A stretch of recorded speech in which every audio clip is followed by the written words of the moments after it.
Hello and welcome to the show. Question: have you noticed that spirituality is making its way into modern medical and mental health practices these days? Have you thought about it? Are you interested in incorporating that more or working with folks who incorporate that more? I have a very fascinating guest on the show today. Melissa Picard is a holistic psychotherapist and integrates spirituality, so you'll get to hear from a psychotherapist how she integrates spirituality in her unique way. And we discuss also the higher demand for being able to use a mind, body, spirit approach and include the dimension of expanded consciousness in psychotherapy in the mental health arena. It's quite a relevant conversation. It was a great interview, and I hope you enjoy it. I'm going to share that in just a moment. And of course, at the end of the show, I'm going to tune into the energy for the week ahead, like I usually do, um, to give you the messages from the spirit world that can help us cope with this planet we find ourselves on. So let me tell you a little bit about Melissa Picard. She's a friend and colleague of mine. And I will admit, I do have a personal friendship with her. And I know she's very good at what she does. I highly recommend her. So check out her information. It should be in the description of this show. Melissa Picard is a licensed clinical social worker, LICSW, and a holistic psychotherapist. She's also a Reiki Master Teacher. She's been in the mental health field for 29 years and received her master's degree in 2005 from Bridgewater State University. Melissa has been working in a variety of capacities with children, adults, and families. She's received training in various holistic techniques, including Reiki, over the years and has married her clinical skills and holistic knowledge in one comprehensive therapeutic treatment. Melissa currently holds private practices in Woonsocket, Rhode Island, and Attleboro, Massachusetts, where she sees clients and facilitates personal empowerment workshops. Melissa facilitates on site professional workshops to help organizations educate and support staff. Melissa is dedicated to helping, teaching, and empowering others to live to their fullest potential. So, without further ado, here is the interview with the lovely Melissa Picard. Enjoy. Melissa and you and I were talking about a few topics before we started recording, and we were talking about how therapy is evolving, psychotherapy is evolving. We were talking about how what people's struggles and goals have evolved as the times are changing. And I thought it would be interesting to get your perspective, Melissa, about the role of spirituality in psychotherapy practice today. What are your thoughts on that? Well, I have a lot of thoughts on that, certainly. And I think that um, would have been such a foreign concept to me 20 years ago, um, maybe even 10 years ago, that combining these two worlds, part of me always knew that they go together. Um, that's not something that we're taught in grad school. I think we're actually steered away from that in our professional education and professional upbringings and trainings. Um, and the more I did my own work, the more I continued in this field, the more I saw that um, it was really a disservice to the people that we're working with to leave that out of the equation. Obviously, considering what people's interests are and and what they want to work on or what their goals are, the more I see that brought into the work that we do or that we help people do for themselves, the more I see really impactful, meaningful change happen. So to me, that says that we're onto something, and also that if we left that out, what would that mean? That we're sort of robbing people of the opportunity to understand more of who they are. Yeah, so there's more of a need for it. There's more of a desire for it among clients, among people, more of a desire to incorporate spiritual principles and approaches into the therapy process. I think so. There seemed to be. I mean, when I opened my private practice in 2014, and since that time, I was a little shocked at first how many people were actually seeking me out because I just and I think organically, I just started to follow a path and I gravitated to working holistically, which generally incorporates the holistic approach means understanding our spiritual nature and those aspects of us. And so as that morphed, people were finding me because I think maybe more people are waking up to that. They're realizing that, Yeah. the mainstream treatment options were not working for them. I mean, more people than I can count came in saying that they've been in years of therapy or other kinds of treatment and to no avail. And so they needed and wanted to try something different and found my doorway. Yes, yes. As a counselor myself, I've found the same thing. And I've heard this from other folks in the mental health field that it's evolving because people are waking up. People are understanding that there's more than just the mental dimension or even just more than the emotional dimension to Right. healing. And so, in a way, a lot of therapists have opened in this way to meet the needs of their clients. I believe therapists are also waking up. And I know a lot of therapists, I think we've talked about this, Melissa, who've noticed just, doing regular psychotherapy, you tend to develop your intuitive gifts and they tend to open naturally because you're in a Mhm. position of, empathy and listening. And that's how you develop the intuitive empathy and foster it. I think that's true. I think it makes a lot of sense. I think the connection with others is one of the major pathways to that. I mean, certainly the connection with ourselves, but I think we we naturally, once that starts to open, we naturally have to extend that out. Yeah. There's something in us that like your cup gets full and it overflows and you want to share that. And if you're in a helping profession, I think um, I think it just comes out in a natural way for sure. And we tend to be most of the helpers that I talk to, whether they be therapists or other kinds of practitioners that do something in service of others, tend to say they're the people that a stranger will walk up to on the street to tell them their life story. And, it's there's an energy about that, I think, that tends to continue opening that doorway. I agree. I agree. And I've certainly noticed that as I've focused in my career more on mental health counseling at a period, I've noticed that that naturally opened even more as I was in that process, and it was part of my intuitive development, my intuitive opening.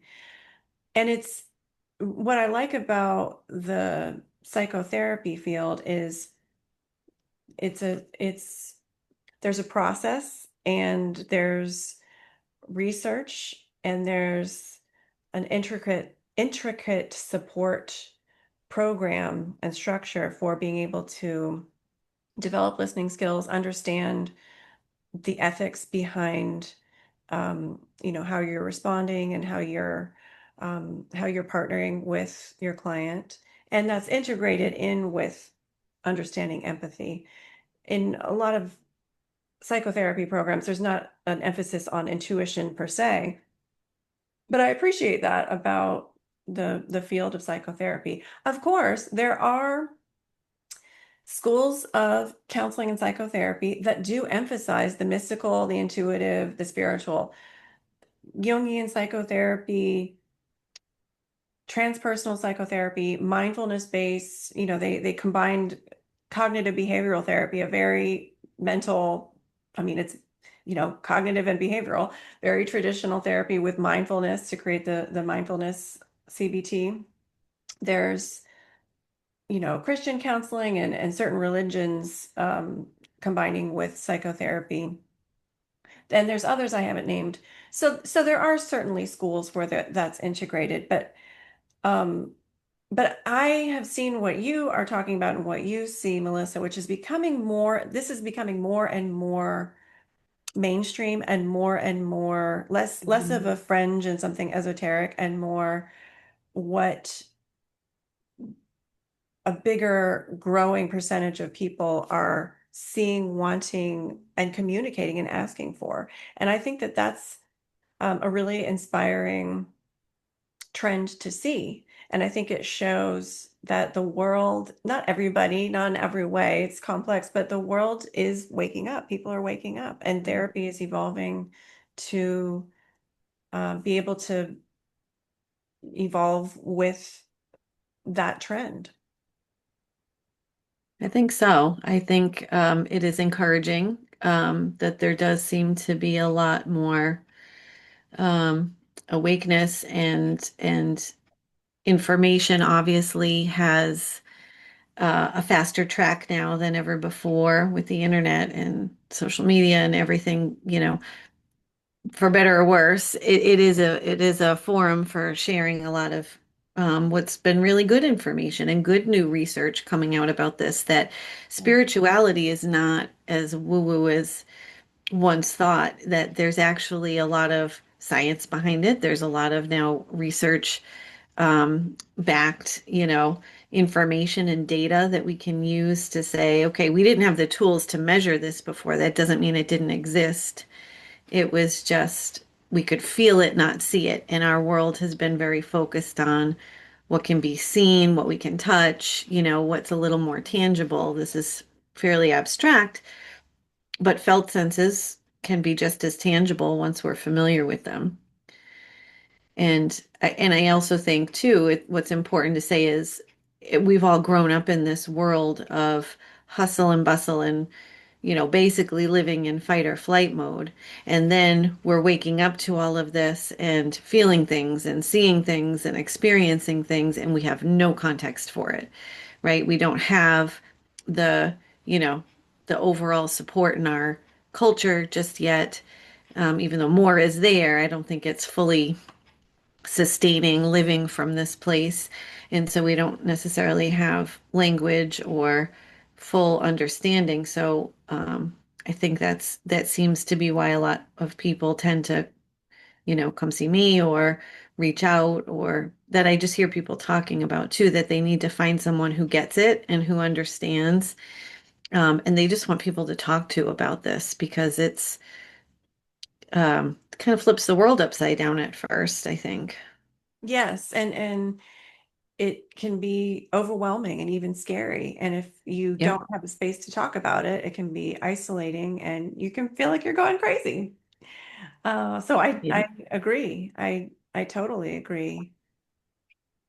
I'm wondering, Melissa, if you could talk about a specific way you have found integrating spirituality is helpful for some clients. Well, sometimes I don't really talk about it outright unless that's somebody's desire, unless they're coming in and it's very self-directed from the clients I work with. And so if that's their jam and that's what they want to get into, we will. But I think my overall view and understanding of it kind of helps to bring it in very natural ways, right? Let's just understand the depth of what's going on inside of you. Let's get you familiar with your emotional realm. And so you can actually feel what's going on in there, not think about what's going on in there, feel. And so helping people switch those gears, I think is the big thing of that you're so much more than just the thoughts you have, which are often runaway trains of, not even real things happening.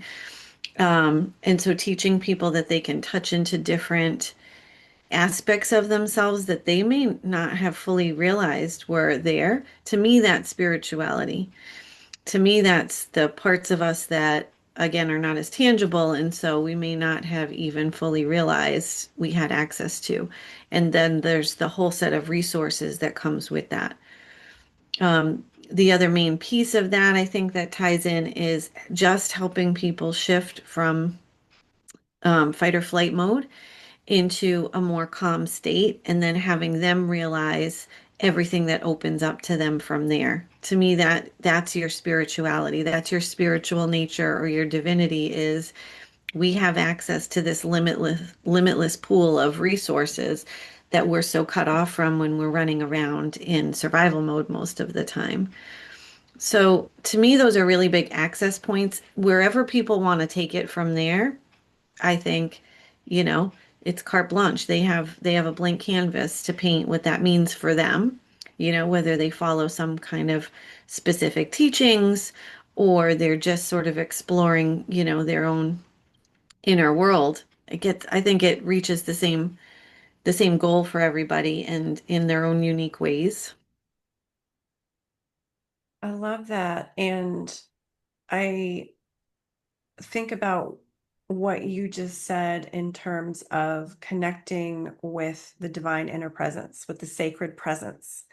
And we can't do that if we're in fight or flight, or if we're in a very, activated mental state that's cut off from our body and our spirit. And so teaching people to shift into an awareness of their inner being and the inner presence is the shift to begin to reconnect with that expanded dimension, whatever you want to call it. And I it's funny because so much of what the languages in counseling, psychology, psychiatry talks about spiritual concepts, but with just a different language. And I see therapists do, soul retrieval. I see therapists facilitate a connection in a very spiritual way and a very spiritual healing in that dimension, intuition, but they might not use those words. And part of it has to do with what's acceptable and what is comfortable and what a client can receive and be comfortable thinking about and talking about. I love though being able to recognize just the presence, not just the presence, but understanding your emotions as a piece of your spirit, as a piece of your connection with the divine, understanding your presence that's embodied, that you have a physical sense of your inner presence, that is a part of spirituality. And empathy, you know, understanding and being aware of someone else's feelings. Hmm. That is a part of spirituality, is a part of sacred connection, is a part of sacred intuition. And I see clients opening up more and more to understanding different perspectives to look at this. So it's maybe this is a therapy perspective, but then it also overlaps with my understanding of, my spiritual practice or my faith and my higher power. And it's really gratifying to be able to, have you had this experience, Melissa? I feel like so many people I work with already have a connection, but somehow they got disconnected with their spiritual practice. They got Hmm. disconnected from their intuitive awareness of their higher power, of their spirit.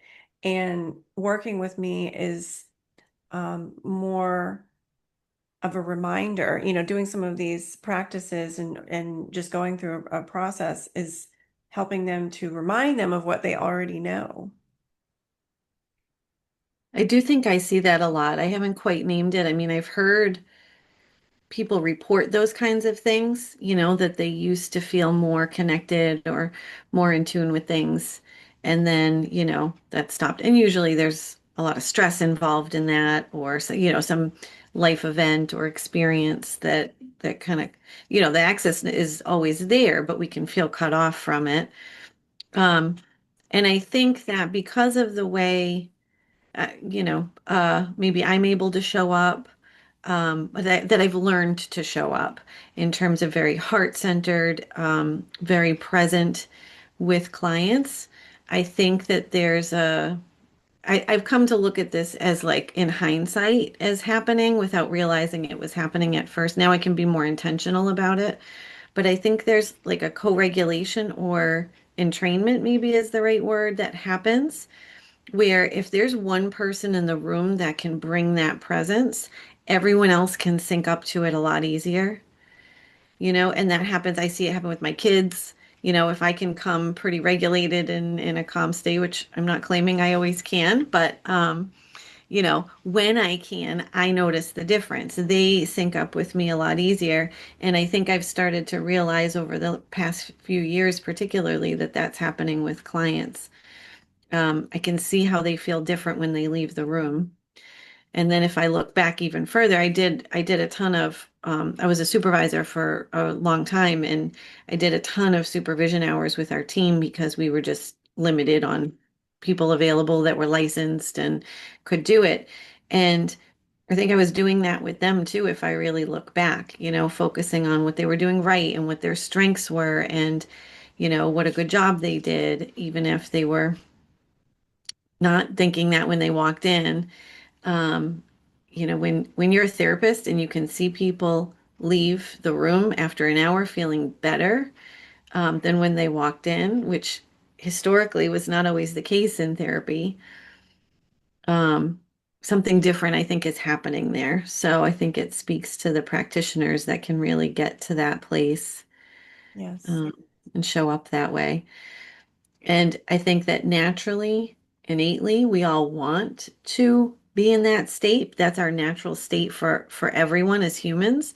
So I think that it doesn't matter who you're in the room with, it could be a stranger, but if they're bringing that presence, we're naturally going to gravitate to it. Everything is energy. Everything is energy. I have had the exact same experience working with clients in different capacities, um, coaching, readings, therapy, and have thought the exact same thing. I can feel how my vibration, Hmm. not even, what we're even talking about necessarily,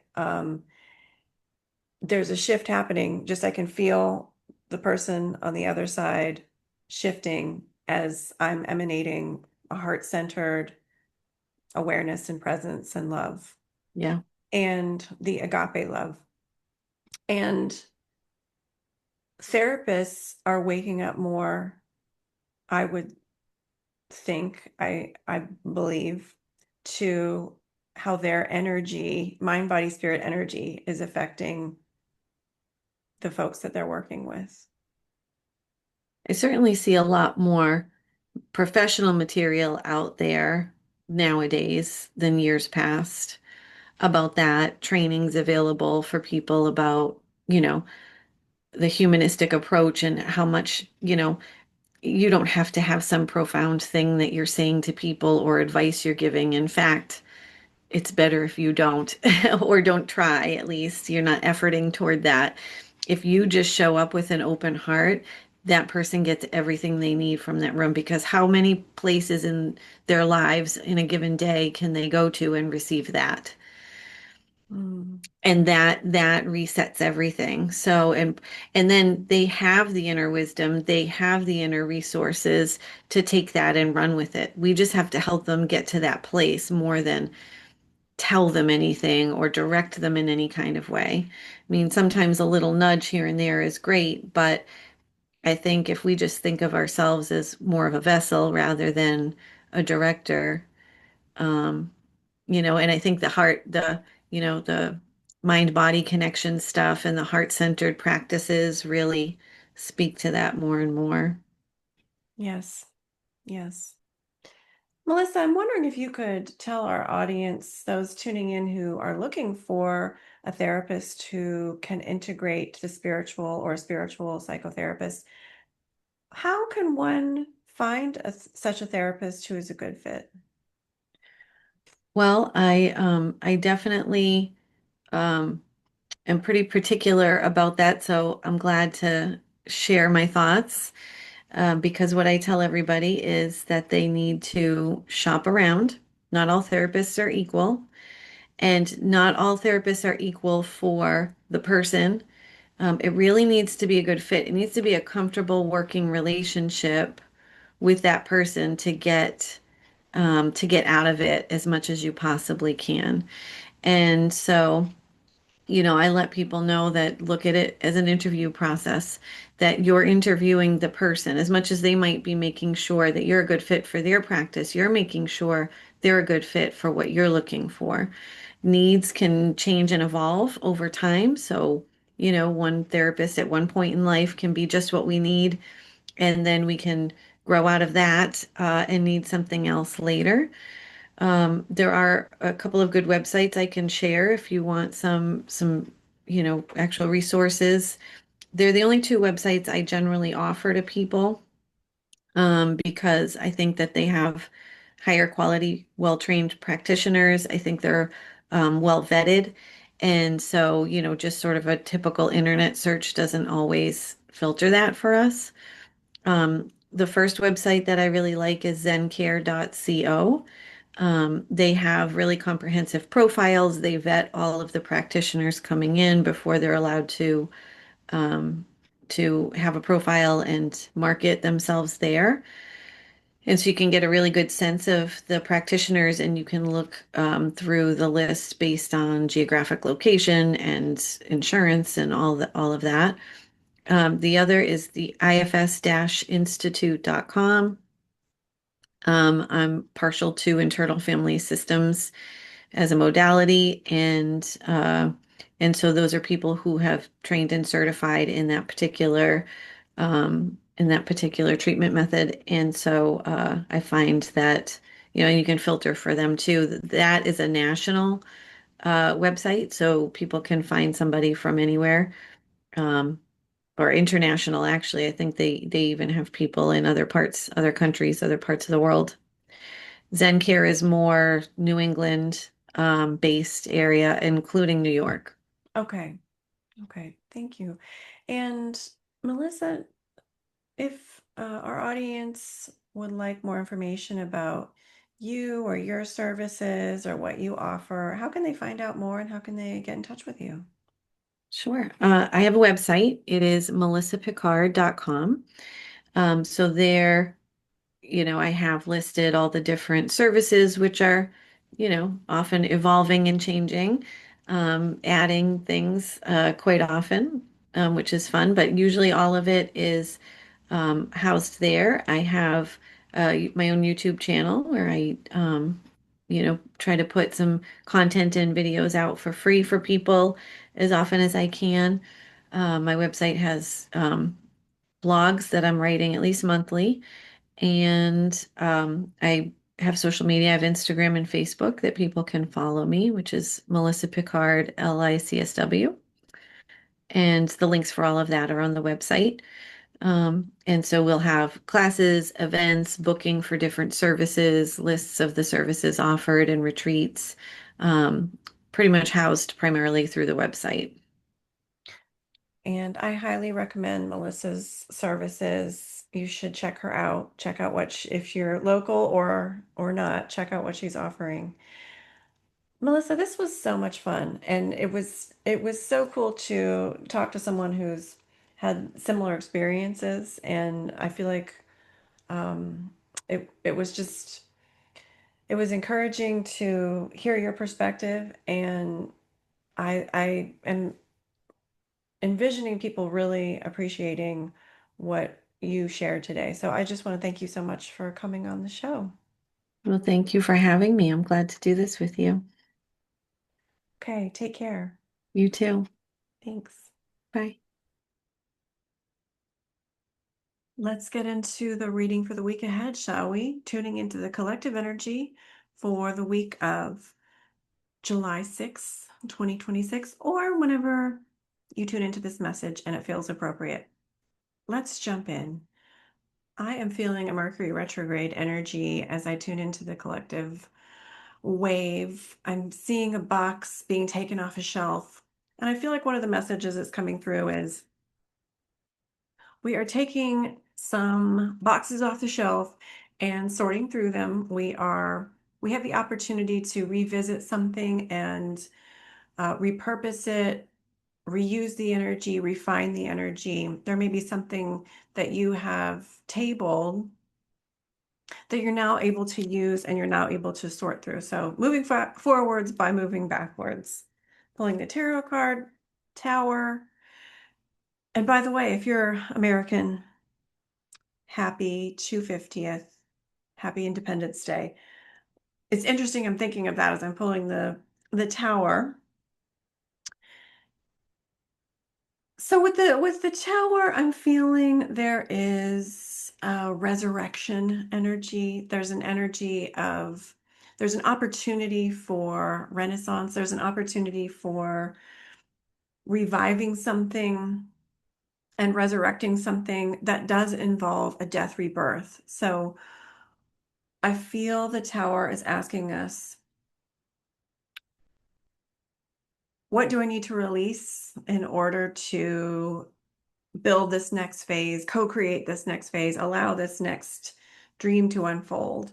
And I feel like that goes with the vision that I received of taking what we put on the shelf and revisiting it. What do I need to sort through from the past to let go of in order to move forward? And here we have the angel of the divine plan coming through for the angel card. As you, I feel the angels are guiding us as you contemplate on the direction of your life.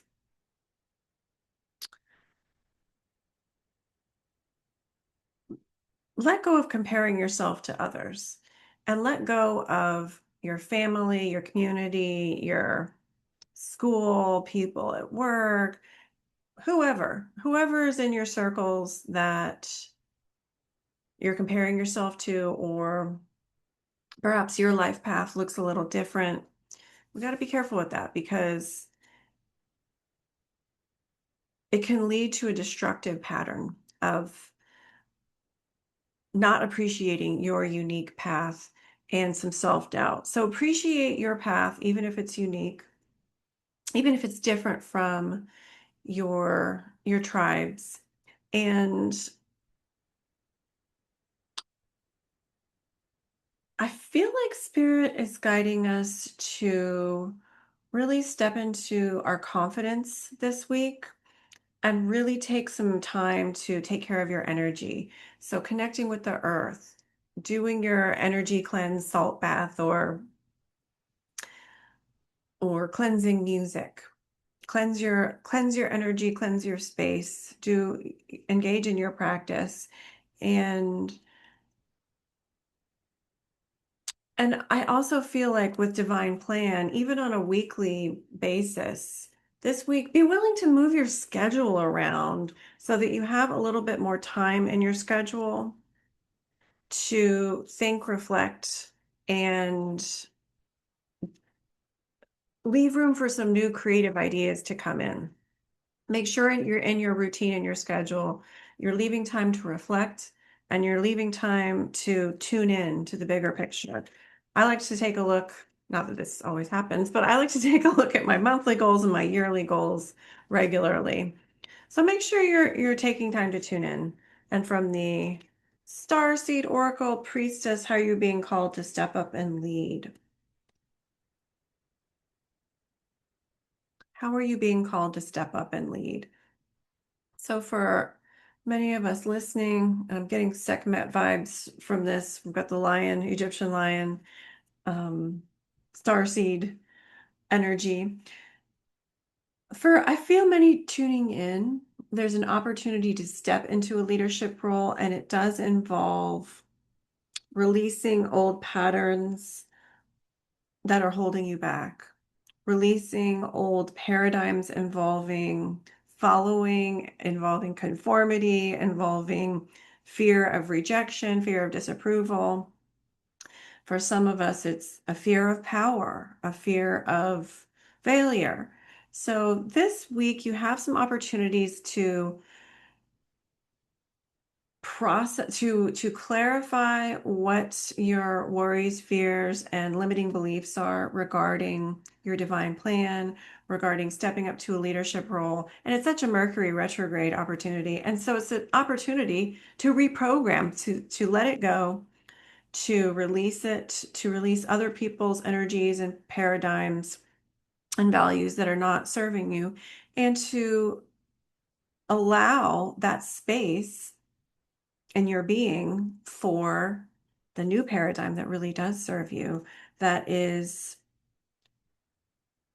more in alignment with your true being. And a lot of folks tuning in are being called to step up to more leadership positions in their circles. And I just feel like a final message that wants to come through is this is a good week to, they're saying, face the facts and let go of what no longer serves you. Refine how you tell your story and allow yourself to tell a story that emphasizes how you have overcome so many things and you have beaten the odds and you have been resilient, you have conquered many challenges, and you are now on the next stage of your journey, which affords you even more adventures and opportunities. So let go of those stories of comparisons of I didn't do it right, or I'm not good enough, or it doesn't look like I'm supposed to, or et cetera, et cetera, et cetera, and tell the story of your brilliance and your unique adventure and successes in life, emphasizing your gifts, talents, abilities. Step into that confidence. Friends, I hope you have a beautiful, blessed week. And if you are in the summer when you're listening to this, I hope you have a beautiful, lush summer and joyful season of repose, or whatever is most in alignment with your journey at this time. I will look forward to connecting with you next group video or session. Thanks for tuning in.